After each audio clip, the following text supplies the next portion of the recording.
Now broadcasting the Dr. Nilda Business Foresight Show, positioning your business with strategies for an extraordinary future. Dr. Nilda features expert guests from diverse backgrounds to bring you their stories and strategies that have helped them reach their success. The diversity in industries gives you that panoramic view from an array of industries. They are innovators, thought leaders, trendsetters, and strategists. Here, Dr. Nilda reveals strategies that will position you to be on the cutting edge and be able to do what you love with the people you like, making the profits you want to live the lifestyle that you have dreamed of. And now, here's your host, Dr. Nilda Perez. Welcome back to another Dr. Nilda Business Foresight Show. And today I have with me Patrick Daly from Ireland. Very exciting. I want to read you his bio because the topic that he's going to be talking about today is doing business internationally. He is an amazing person. Patrick Daly is the founder and managing director of the Alba Consulting. He is also current chairman of the Exporters Association Supply Chain Series and a former president of the Association of Latin American Trade Forum. Patrick works with many of the top Fortune 500 companies in manufacturing, distribution, and logistics. His services are in Europe, in Asia, the Americas. Helps them to achieve dramatic improvement in their logistics capabilities and performance. Patrick is an accomplished consultant. He is a speaker. He is a trainer. He's an author, and he has been active in the logistics sector for over 25 years. His new international supply chain relationship is due to be published by Kogan Page, which is in Ireland, I believe, right? That's in London, in the United Kingdom. In the United Kingdom. Yeah. Patrick has delivered trainings in topics related to supply chain logistics in Ireland, China, India, and the UAE. Patrick is married. He has 2 children. He lives in Dublin. He is married to a Spaniard woman, and he speaks fluent Spanish, which was very impressionable to me. He lived in Spain for 10 years, and he is a great fan of learning foreign languages and also speaks French. He speaks Italian, Portuguese, and German. Patrick is an active sportsman, and he completed the Dublin Marathon in 2011. I tip my hat to you. So welcome, Patrick. How are you today? I'm very well, Nilda. Delighted to be here with you. Thank you for the introduction. So this is our morning. So as you can see, which is probably why I'm still kind of trying to figure out my morning. And but in Ireland, you're actually 4 hours ahead. Right at the moment, it's 5 hours because we've both moved to daylight saving time. I'm really excited to have you here. Patrick, we met a few weeks back because we both share a mentor, which is Alan Weiss. And you gave a talk about international business.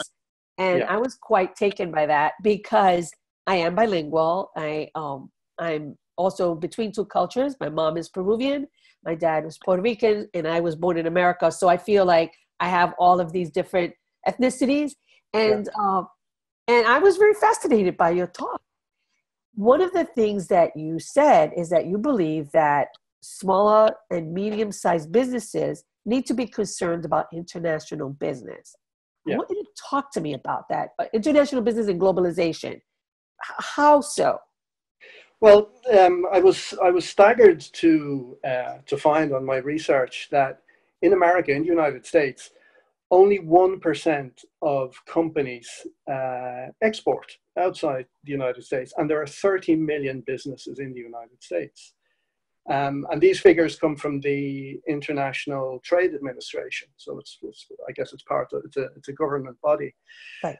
And that compares very unfavorably to other developed countries. So, for example, in Canada, somewhere in the region of 10% of firms in Canada export. In the United Kingdom, which is our nearest neighbor, it's also 10%, maybe 12%. And then in those countries that are at the top end of exporting, so countries like Germany, Japan, my own country, Ireland, the Netherlands, and countries like that, the percentages are even higher. So for me, there is a huge latent and untapped well of opportunity for small and medium-sized American companies to get involved in working overseas, whether that's on the inbound side in terms of sourcing materials, or whether it's on the outbound side in terms of developing international markets. So you say to yourself, well, the United States, the biggest economy in the world, it's something like $18 trillion. You've got 320 million people. You all speak English, same legal system from coast to coast. Why would I bother? And the reason you would bother, because of those 1% of American companies that do export, they are more productive, they're more profitable, and they stay in business longer than companies that don't export in the United States. So therefore, I think you might remember the day I spoke in New York. I spoke about this this diagram where I had on one axis I had desire, and on the other axis I had need. Right. So for example, you could have high desire and high need to internationalize your business. So that would be my case, because I live in a very small country with a small market. And most companies here in Ireland, when they grow beyond medium size, very quickly, they have to become involved in international business, whether it's buying products in to make their products for sale, or buying products in to distribute into our markets, or whether it's simply to sell their products and grow their markets outside of their home market. In the United States, you don't have that same imperative because of what I said earlier. It's such a large market with kind of built-in customers, so many of them. So therefore, on the need scale, most companies, I guess, in the United States are going to be on the lower end. On the lower end, right. Yeah, so therefore you have to work, and I call, you have to kind of work then on your desire. Because when I put those companies on a matrix, 4-quadrant matrix, those that have low need to internationalize combined with a low desire, I call them complacent. And I call them complacent because, well, one, because I want to knock them out of their complacency, but two, the reality is that they're giving up the opportunity to be more productive, more profitable, and to stay in business longer. So I guess the challenge for American companies is, if they don't already have the desire, is to develop the desire and become, if you like, what I call more enlightened in that respect. So the big international American names, the Facebooks, the Googles, Dell in its day, these companies got it, and they internationalized very quickly. Some of them were even born global. And I think that there are many, many more American companies of a medium size and a smaller size, so somewhere in the ballpark of $100 million to $500 million turnover, that are missing this opportunity. And really, I think it's a pity, and I think they could do themselves a big favor by looking outside the United States for opportunities. Okay, that's amazing. And this was the talk and this is exactly how you explained it, that really attracted me to that concept. So why do you believe? I know that you said that there's low desire because there's so much work here. So for a small business or a medium business, what would be the enticement? What would entice them to do this? Explain to me how. Because it forces them or introduces them to two things. One is diversification, and the other is diversity. So in terms of diversification, there are different aspects to it. So let's say you're an American company and you serve markets at home, and you're going to continue serving markets at home, but you're interested in diversifying your supply side internationally. So what will you get from that? Well, you will potentially gain access to new materials that you couldn't access at home, or new products or components that you can use in your production or in your distribution. You will find sources of cheaper supply, maybe outside the United States as compared to what you will find at home. So for example, if you're a pharmaceutical company and you're buying certain ingredients, perhaps you can purchase the same ingredient in a country like India or China more economically than you can in the United States. Also, if you have sole supply of certain critical items, you will be able to find alternative suppliers in different places, and therefore you can leverage better negotiation strategies and price advantages, and you're not beholden to any single supplier. So that makes you more robust. It diversifies your risk, and that contributes then to your longevity. The cheaper source of materials and your better bargaining position improves your profitability. Okay. If we move on, if we add on to that, then say the demand side. So now not only are you sourcing materials and products outside of the United States, now you're looking to sell them outside the United States as well. So you are going to open new markets in different parts of the world where those countries are at a different point in the economic cycle. So let's say, for argument's sake, there was a downturn in the United States in your sector, and you export maybe 50% of your production, say to the European Union or to Latin America or to East Asia. While the United States economy may decline, those economies may be up, and vice versa. So you have diversified the risk on your sales side also, because each part of the world is in a different phase in the economic cycle. Now, I guess sooner or later they tend to follow each other because the economy of the world is becoming more and more coupled. But right at the moment, there was a period of time during the Obama presidency when the United States, its growth far outpaced the growth in the European Union. And notwithstanding the fact that the American economy continues to do well under President Trump, the European Union economy is actually growing faster than the American economy. So Europe has picked up pace. So those companies that only work in America are not benefiting from the European recovery. Okay. China also, some years ago, it seemed to be stalling, and now it seems to be growing rapidly again. Absolutely. Yeah, so those companies that are not involved in Asia are missing out on that. So those are some of the benefits. So you get that diversification of markets.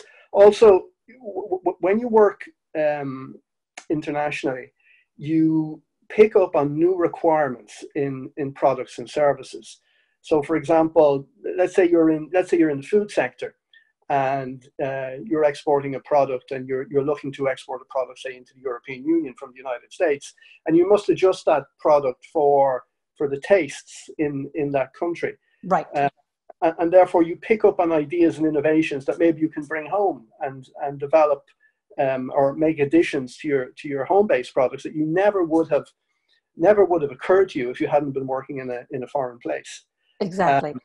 And I guess also simply the scale. So, for example, if you look at companies like Apple and Google, they think in a global scale. So they don't think, well, this is America, there's 330 million people. They think this is the world, and there's 7 billion people here.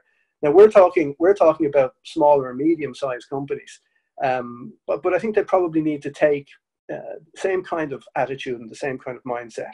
So that's diversification. Yeah.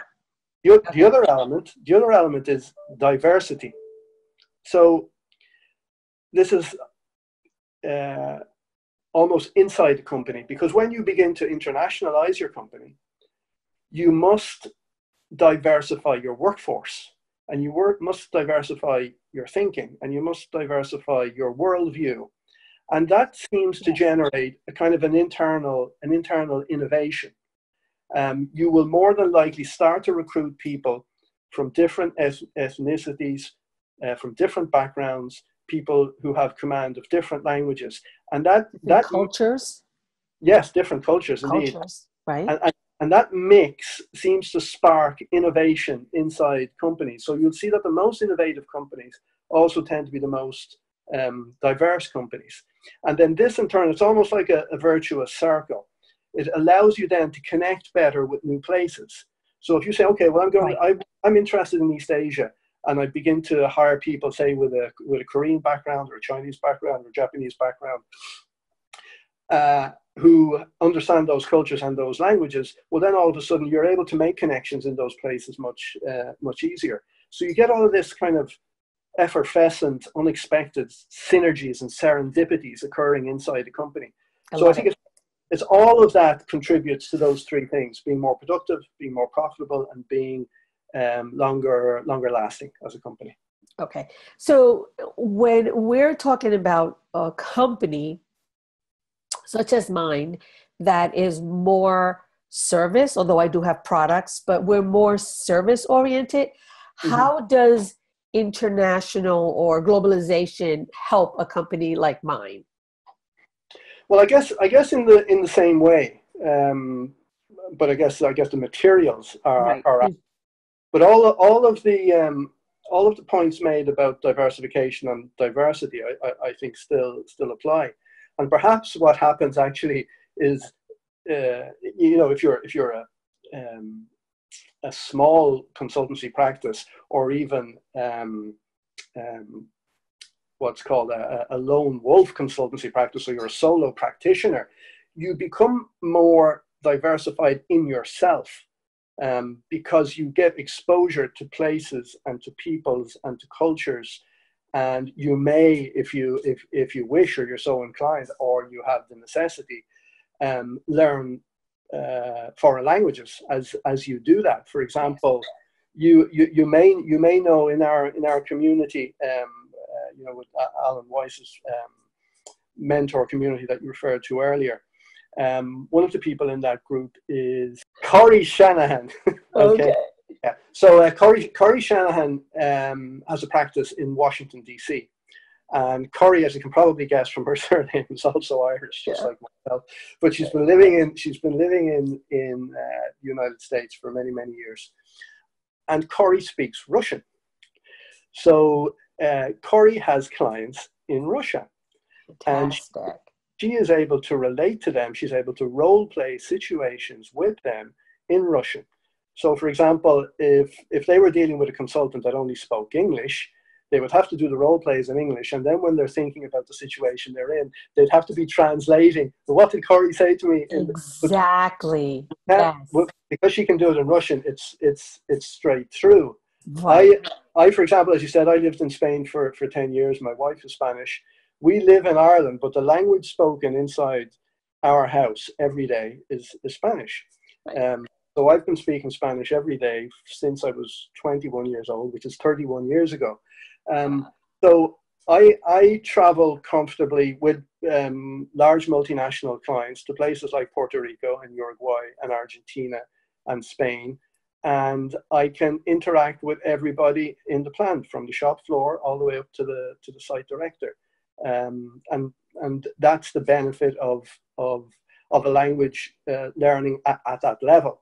I don't think it's imperative, depending on what business you're in. Maybe we can talk about language strategies later, but depending on what business you're in and what your objectives are, it's not absolutely necessary to have fluent command of a foreign language. But if you do have, it can be a great lever. Okay, fantastic. As a business foresight strategist, the one thing I know about business is that small businesses are really gaining a lot of ground quickly, and they're becoming big companies. If you think about it, Amazon 8 years ago was being run from their garage. So, and they're taking, they're leveraging really quickly and becoming these large, well-known names very quickly.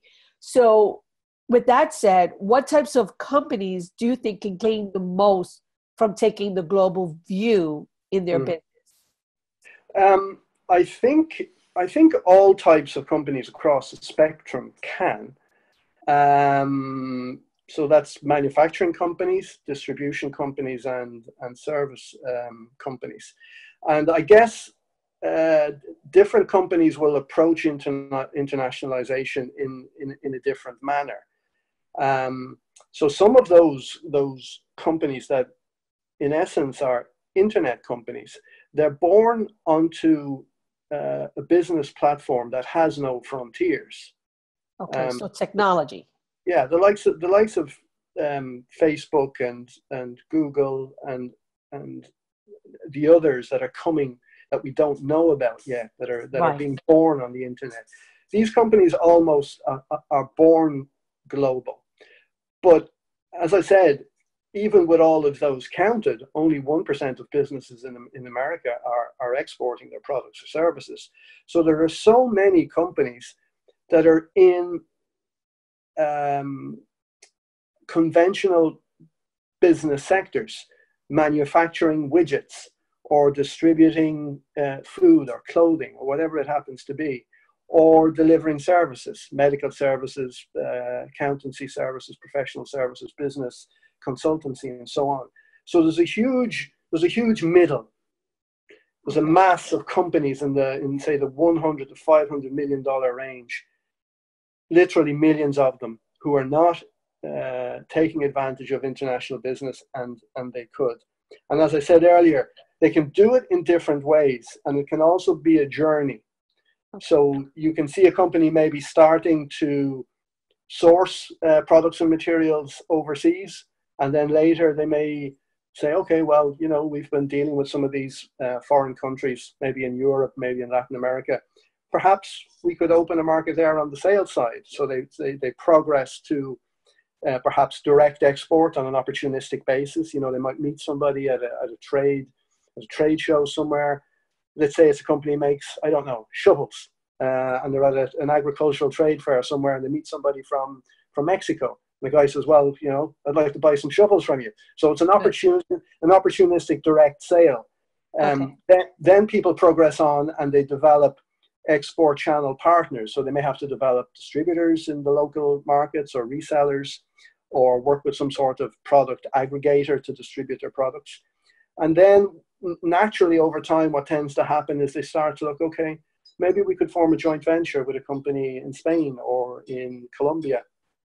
Or they may say, okay, we actually have got to a stage where our overseas markets are so important, we actually need to have wholly owned production and distribution facilities in those foreign markets. And many companies, you know, like in the old days, General Electric and Ford Motor Company and all of these companies went through those kind of stages. But there are so many companies in the, if you like, the non-sexy end of the internet spectrum, with companies that are making real stuff that needs to move over distances to get into people's hands. And, you know, there's a lot of opportunity. Fantastic. So what are the, because again, so this hypothetically, I want to go global.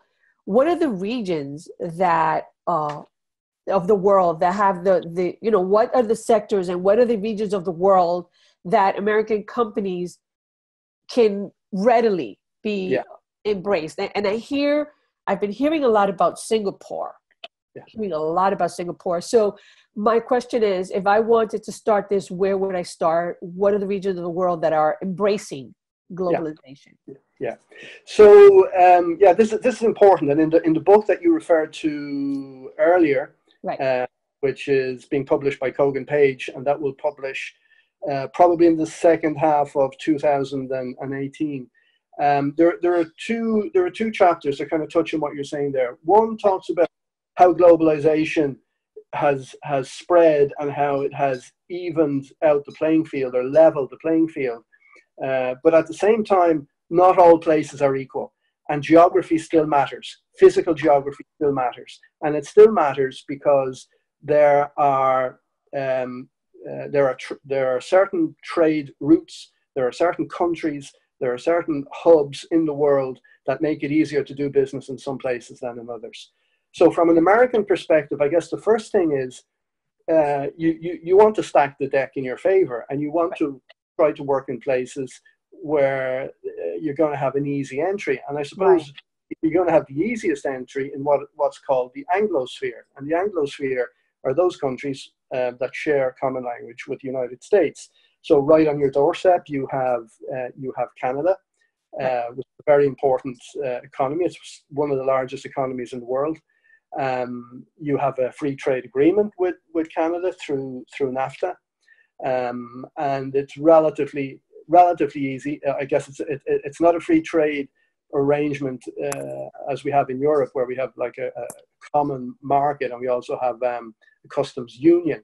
But in relative terms, it's easy to do business between Canada and the United States.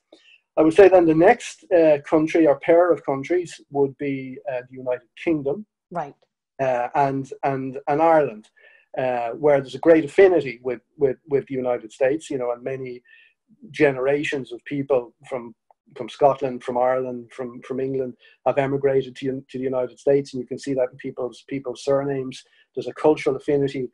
We still speak the same language with certain nuances that are different.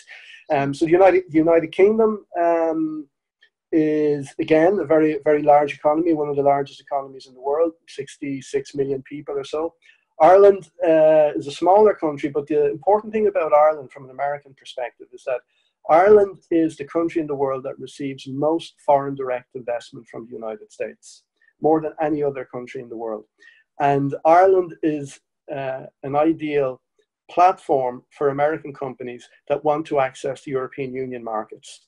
And that will become more so when the United Kingdom leaves the European Union in March 2019. That will leave Ireland as the only English-speaking country inside the European Union and inside the Euro currency zone.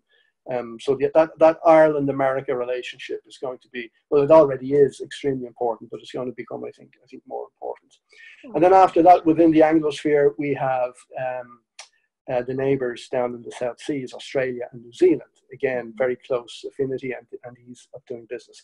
And all of those countries, including the United States, share a common law system. So things related to contracts and property rights and intellectual property, it's very similar arrangements with certain differences, but quite familiar to Americans who want to do business overseas. Going beyond that, then you're talking about places that are very plugged into the international economy, where English is used widely and particularly in business. Places like Singapore, as you mentioned. I would also add to that Hong Kong and the United Arab Emirates, so places like Dubai and Abu Dhabi. So these are great hubs for business in Asia, and they're important business centers in themselves. After that, then I guess we start getting into places where the culture, the business culture, and the language maybe is different. I guess the ones that would be closer within that difference would be the Northern European countries within the European Union. So I'm talking about places like Denmark, the Netherlands, Germany, Sweden, Norway, and Finland. And also in Eastern Europe, Poland is a country that has a lot of affinity with the United States. And then we mustn't forget, as we move more into foreign languages, remember that there's something like 47 million people in the United States who speak Spanish either as a first or a second language. Exactly. So therefore, the countries of Latin America, starting with Mexico, which is actually in North America, and is also part of NAFTA, so the same as Canada. And despite the bad press that Mexico sometimes receives, it's a country of 120 million people. It's the 14th or 15th largest economy in the world. In 20 years' time, it may be much further up the ranking if they can keep political stability and embed democracy in all aspects of their society. So Mexico, I think, is a big opportunity, and many American companies are already there. In Latin America, I would put Mexico, Colombia, Peru, and Chile in a block of the countries that are most open to business. They belong to an alliance that's called the Pacific Alliance, right? Which is a very, the philosophy there is very much business oriented and free trade oriented. two other big countries in Latin America that are an opportunity, but they're not as open to business, while at the same time being really big, interesting markets. One is Brazil, where the language is actually Portuguese, not Spanish, Right. but that's a country of some 200 million people. It's the largest single economy in Latin America. And also Argentina, which is a country of some, 46 million people. Argentina has a lot of issues, but Argentina is one of the countries that has the most advanced agricultural science in the world in terms of precision agriculture. So anybody who's in that space in the United States, Argentina is a country that's really on the cutting edge of agricultural technology. Fantastic. Okay, so it's pretty broad, and globalization, and I think technology and technology has definitely, speaking to people in real time, has really brought the world together. And so to be able to do business internationally is becoming a lot simpler than it used to be. Yeah, it is. Okay. That's true, because what's happened is over the last, say, since the end of World War II, there's been three probably major changes that have contributed to this. One is that there's been a huge improvement in transport infrastructure and what's called load unitization. By that I mean the containerization of sea freight and the introduction of standardized air freight has revolutionized the global supply chains. Because you could imagine in 1890, and a ship pulls up at the docks in Boston, and everything inside is in tea boxes and cases, and it's packed all over the place. To empty a ship could take a week and a half. A ship will arrive in Boston today with containers on. It'll be emptied in hours and turned around and on its way. So containerization has revolutionized sea freight. And similarly, there's been huge changes in air freight that has enabled supply chains in cold chain and fresh products. You're in New York, right? So you can go into New York tonight and have a fresh steak from Argentina, right? Right. Yeah, you can have from Brazil. Pacific, yeah. You can have Pacific fresh crab from Alaska in New York this evening. So those types of supply chains have been enabled by revolution in transport technology. The other revolution then has been in information and communications technology. So the ability to pick up a phone or get on Skype or Zoom or any other number of communication technologies. And then the information technology, the big ERP systems and the supply chain management information systems that lie behind all of the fulfillment and the movement and the sourcing of materials has been a tremendous revolution that's ongoing. And then another one that we often miss are the developments in financial services and the deregulation of certain financial services. Now, some of those have led to problems with credit crunches and bubbles and issues with derivatives and so on. But there's been a lot of positive developments in financial services and financial technology. And those three things together have come to create what is today a global market. So it's never been easier to internationalize, which again makes me wonder why so few, as a proportion of the total, why so few in America are taking advantage of that. When just over the border in Canada, it's 10% as against 1%. Right. Okay. So I have two last questions, and we are reaching here at the top of the hour. So Patrick, I know that you're known to be able to help American companies identify and exploit international opportunities quickly.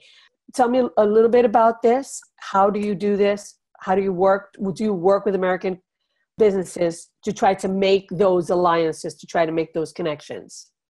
Yeah, well, what we will do is we will help companies, American companies, to formulate and implement internationalization strategies. So it could be on the sourcing side, or it could be on the sales side. It could be in terms of identifying markets to enter and to identify the routes to those markets, or it could be to identify markets that they wish to invest in, that they wish to set up operations in, whether it's distribution or manufacturing or R&D.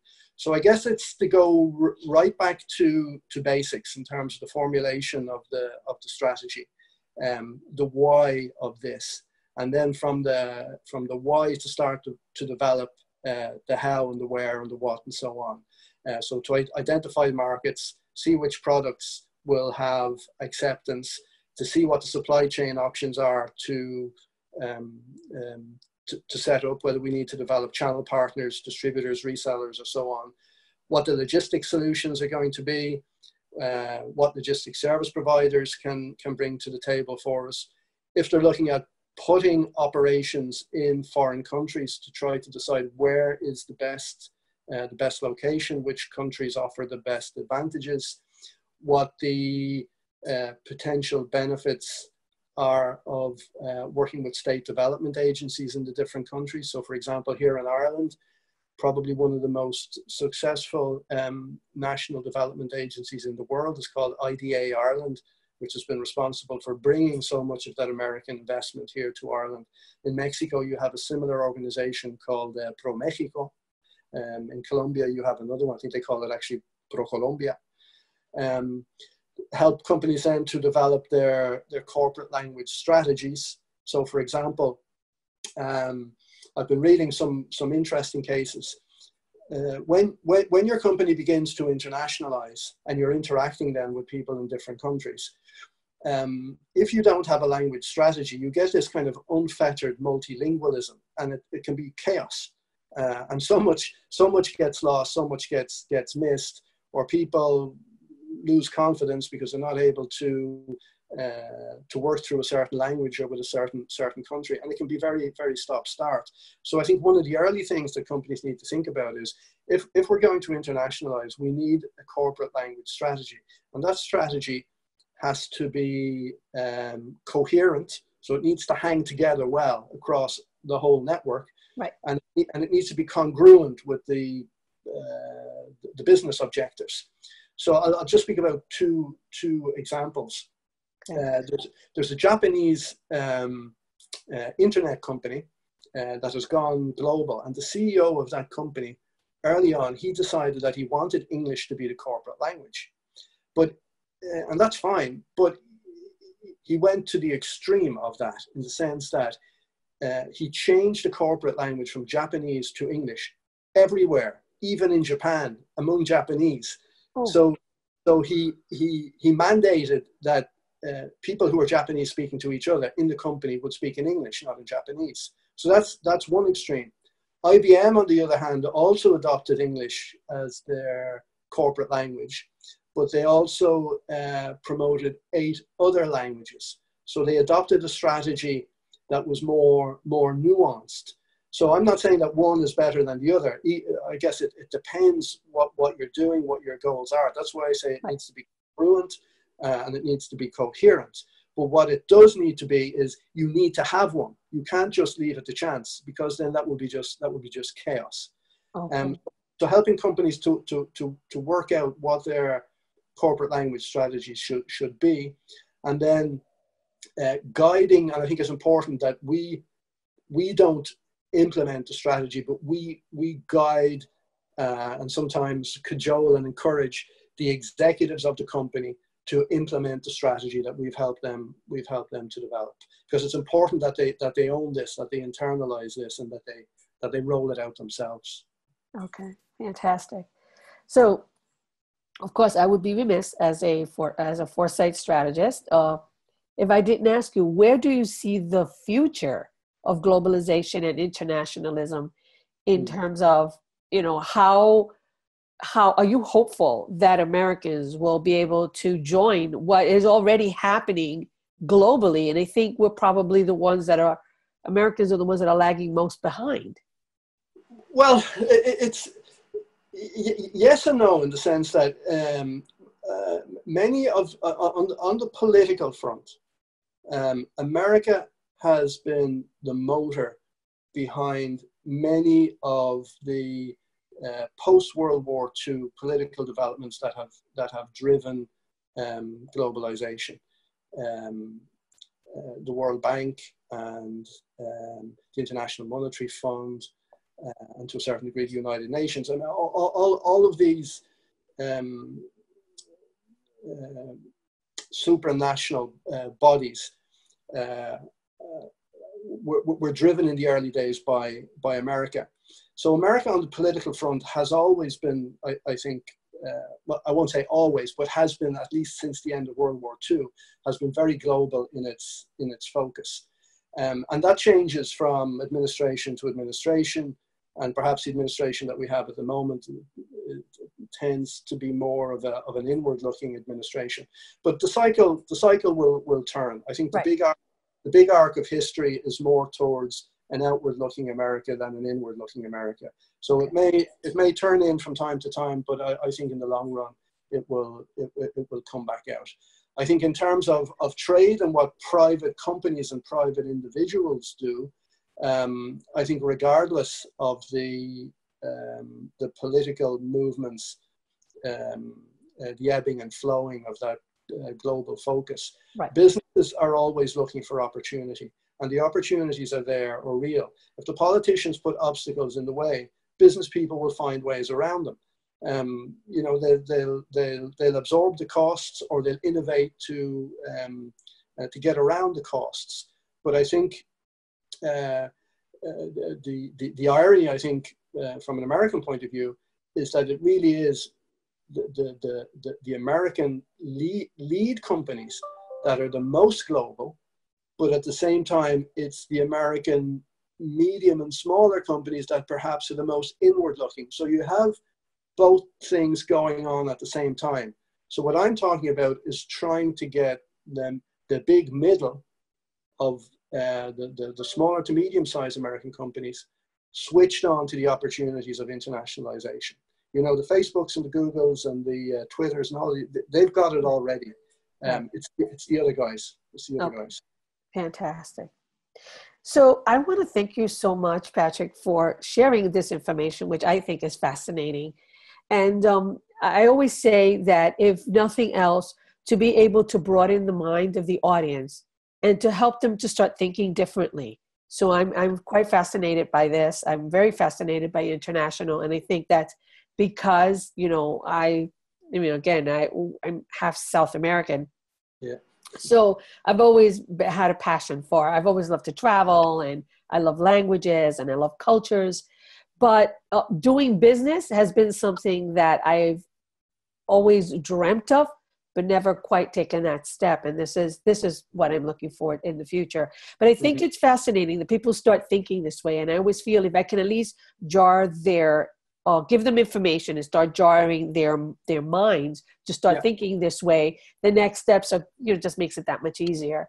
So I want to thank you so much for being here and taking your time. I know I'm smack in the middle of your day. So I want to thank you for taking the time and being with us. So when you have that book, I would love to have you back and talk about the book and, to revisit this idea. Okay? I'd be delighted to do that. And thank you very much. Muchas gracias, que ha sido un placer. Igual. Bueno, adiós y hasta la próxima. Hasta la próxima. Adiós. Thanks for listening to the Dr. Nilda Business Foresight Show. You can hear Dr. Nilda every Saturday morning at 11 a.m. Eastern Standard Time, and anytime on demand on iTunes, Google Play, Stitcher, and SoundCloud. For more information on the featured guest, go to www.drnildaperez.com/show.